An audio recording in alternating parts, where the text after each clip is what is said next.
Look at that. It goes in every time. It's May and it's Indy 500 month. I'm a huge Indy 500 fan. In fact, just a little quick side note. If you have never been to Brickyard Crossing, it's right there at the Indy track. It's a Pete Dye design, fantastic golf course. And here's the cool part. Holes 7 through 10 are inside the oval. You come off the sixth green, you go under the back straightaway, you come out. It is fantastic. I played there once during premium week, which means cars are practicing. They're getting ready for the qualifying. And there's nothing like playing that golf course and hearing those Indy cars fly around that track. So anyway, now I've heard many golfers, it's very common when they talk about reading the greens, they want to see the line. Well, I'm very visual. And so I'm using this Hot Wheels track to try to help you see maybe a track that might be more of something that is visually, it kind of grabs your attention. You can see that a little easier in your mind. And, you know, besides, I mean, I love Hot Wheels. I not that I still play with them, but when I was a kid, I played with them a ton. So that's why I'm using this here.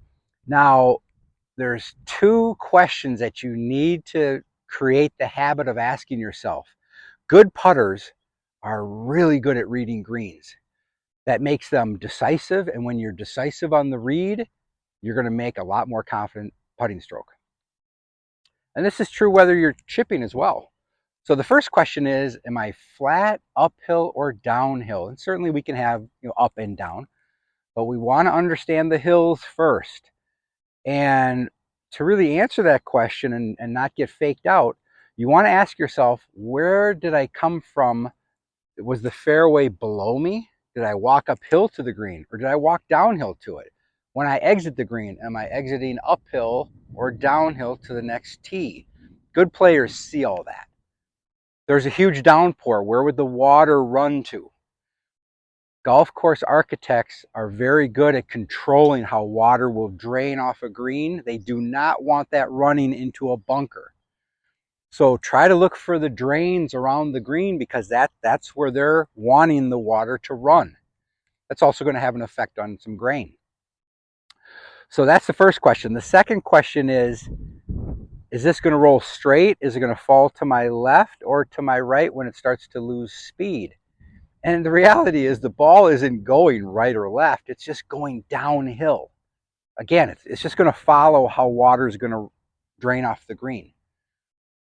So it's very important that you go through those two questions. Again, you're trying to see this track in your mind's eye and then commit to it, and then let's give it a stroke.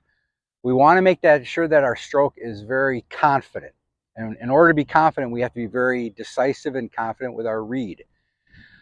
Now, the thing is, knowing that we've gone through those two questions, I always like to shrink it down to about the first foot. I want to be able to get the ball started correctly on my line so that when it gets to its peak, the ground is just taking over and it's going to curve the ball to the hole.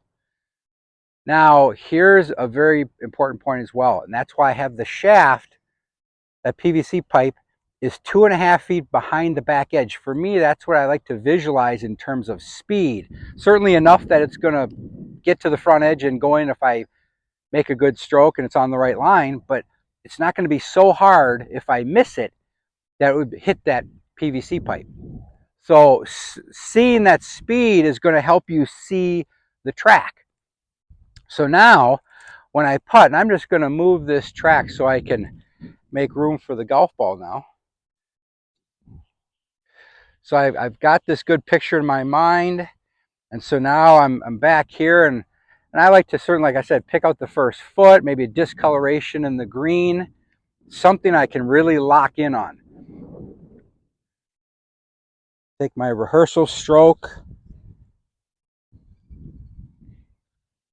I always take two looks. The first look is I'm lining the putter up first, and I always like to just look at a blank ball. I don't want to see the line. That's just my personal preference. I'm trusting the line on the putter. My second look is now about the distance and the slope and the speed I will need. Now trust it. How about that? That did not hit the track. So again, these are things that you're going to have to take time to practice. I would suggest take one ball, go out onto the putting green, and just throw it. So you're putting to different holes. So you're having to go through those two questions, and to get it down where, okay, this is where I see it starting. If you like this idea of the visual of the shaft behind the hole for speed, I'm a huge advocate of that, as you can see. Anything that can help you see this track to the hole. So enjoy it. Be patient as you work through trying to build the routine. And until that next golf shot, please leave your questions, comments. If you like these videos, you know what to do, but have some fun.